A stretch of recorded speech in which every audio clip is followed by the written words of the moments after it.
So when Matthew heard the knock on the door, he went to open it. Next thing you know, 4 shots ring off. Now Megan can move, but she can't move too much or too fast. So she sees Matthew being shot. Her mother panics and hurry up and take cover and jump behind the couch. Megan's mother is screaming no while Matthew is trying to fight him off. Matthew knows he's been hit, but he doesn't feel anything yet. All he's trying to do is survive. So now they on the porch tussling for the gun. Matthew gets the hold of his arm that has the weapon and is still trying to grab the weapon. As they wrestling, it seemed like Matthew was getting the best of him and sometimes he's getting the best of Matthew. Now as they going back and forth using up all their strength, Matthew is noticing he's getting more weaker. Matthew feel like he's finna faint, so he don't know what to do. As they still wrestling and tussling, Matthew comes up with a clever idea. So Matthew gathered up all his strength and he did it. Doom. They fall down the cement stairs. Do. Now Matthew is starting to feel woozy and he's noticing he's losing a lot of blood. He's trying to open his eyes wide, but he can't make everything out. Now that he has the weapon, he sees the young man and he's deciding to point it at him. Matthew is moving very slowly, but he's using all his strength. Now even though Matthew feeling woozy and he know he finna faint, now he got a clear shot at the man that just shot him.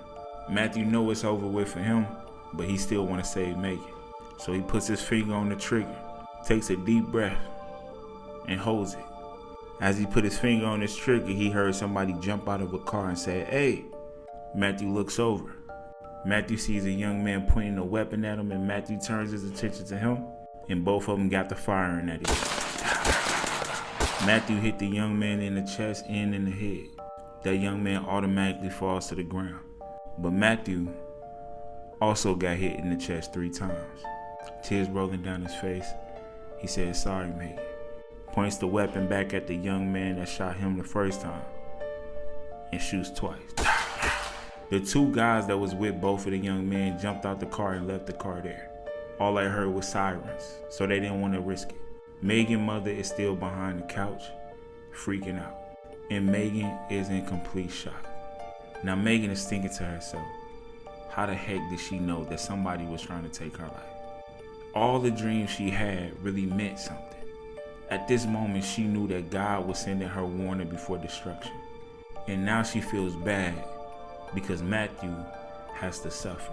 So after the firefighters, the cops, the paramedics come, Megan's mom rushes out to the house and sees Matthew laying there lifeless and starts screaming and crying.